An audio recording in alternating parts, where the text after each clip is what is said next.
Екс-директорот на УБК Сашо Мјалков останува и викендов во шутка. Судиката Весна Димишкова денеска не донела одлука бидејќи предлогот на СЈО за укинување на притворот и определување куќен притвор бил некомплетен и го вратила во обвинителството на дополнување.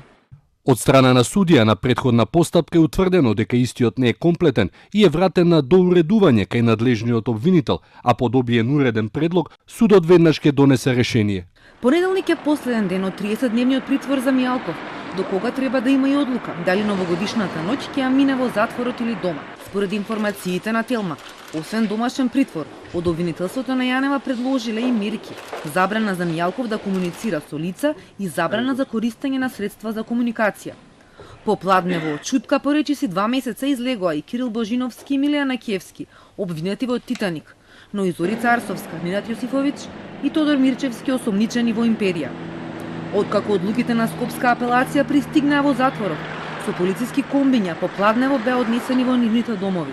Со нив барем засега заврши низата на укинати притвори на предлог на СЈО која започна вчера со бизнисмените Орце Камчев и Цветан Панделевски, а што пак најде на критики во јавноста. Како што објави вчера Телма, на Камчев не му е активирана гаранцијата во недвижен имот од 14,5 милиони евра, бидејќи не биле исполнети законските услови.